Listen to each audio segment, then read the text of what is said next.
everyone, my name is Odunayo Ruth Deyinsilo. Preferably you can call me Ruth. Today I'll be talking about how to reduce foodborne illness through safer food handling at home. So my second slide. So I'll be doing the introduction and the purpose. The introduction and the purpose of how we be thinking it is what we're doing, or maybe what you ate that is causing foodborne. But through these presentations, you're going to see a lot of what we have not been considering that could be causing us an illness. So I will talk about so I'll be asking the question: have you ever blamed a stomach bug or bad luck only to realize later that it may have been something you ate? Foodborne illness is often unnoticed. It's often misdiagnosed or ignored. Yet, millions of illnesses begin inside our home kitchens. By practicing proper food safety at home, students and households can prevent foodborne illness, protect vulnerable individuals, and reduce avoidable health risk. My number 3 slide talks about foodborne illness matters. So the CDC report that 1 in 6 Americans get sick from contaminated food each year. Many cases are mistaken for common stomach viruses. Number 3, this illness leads to missed work, missed classes, hospital visits, and unnecessary medical costs. Then number 4, most importantly, many of these illnesses are completely preventable. They're actually completely preventable. My 4th slide talks about home. 1, improper refrigeration. What do we do at home? How do we save our food? How do we prevent our food in order not to get illness? So number 1, improper refrigeration of leftover. Number 2, cross-contamination between raw and ready-to-eat food to cause an illness of foodborne. Number 3, undercooking meat, eggs or seafood. Number 4, poor handling and unclean kitchen surfaces.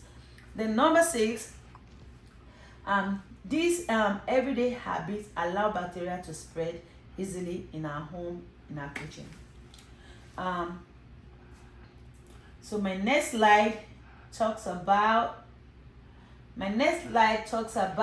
data and evidence according to the Center for Disease Control and Prevention. Number 1, millions of Americans become ill from contaminated food every year.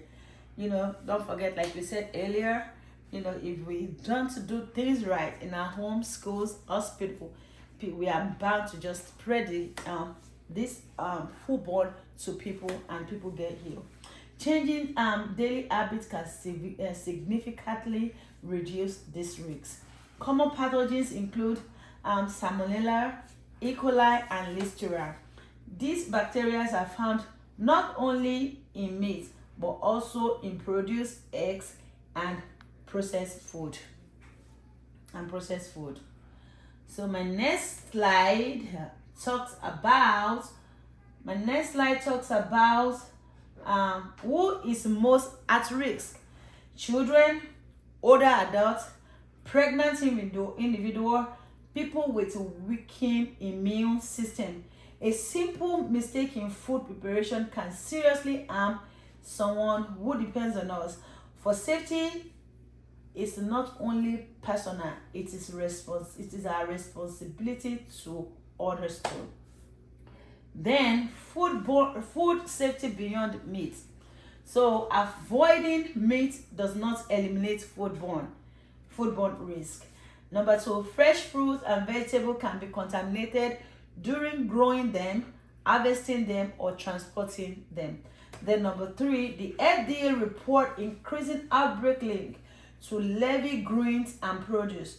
Food safety practices are essential for everyday diets.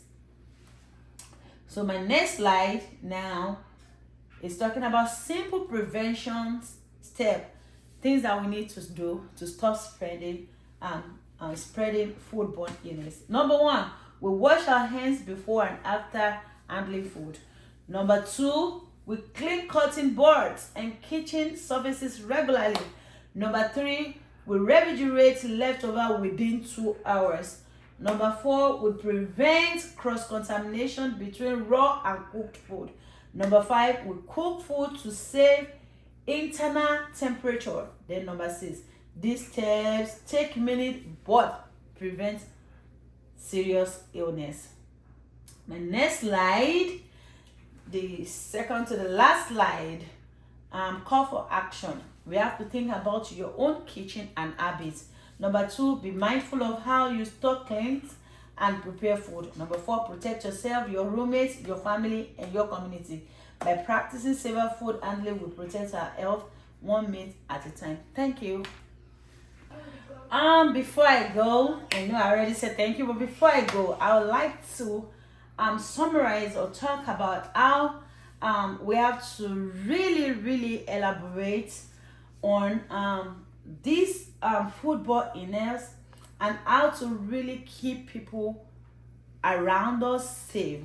You know, when we're talking about foodborne illness, I talked about it in my, I think on my 8th slide, how to wash our hands. You know, sometimes people does not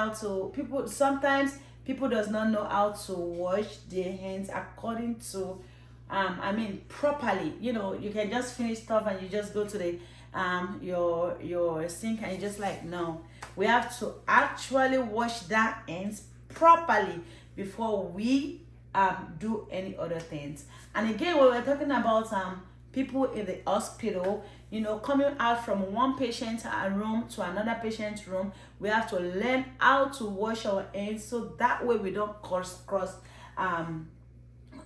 send illness to those who their immune system are not strong, to children that we are working with, to elder people and the likes. Thank you. Bye.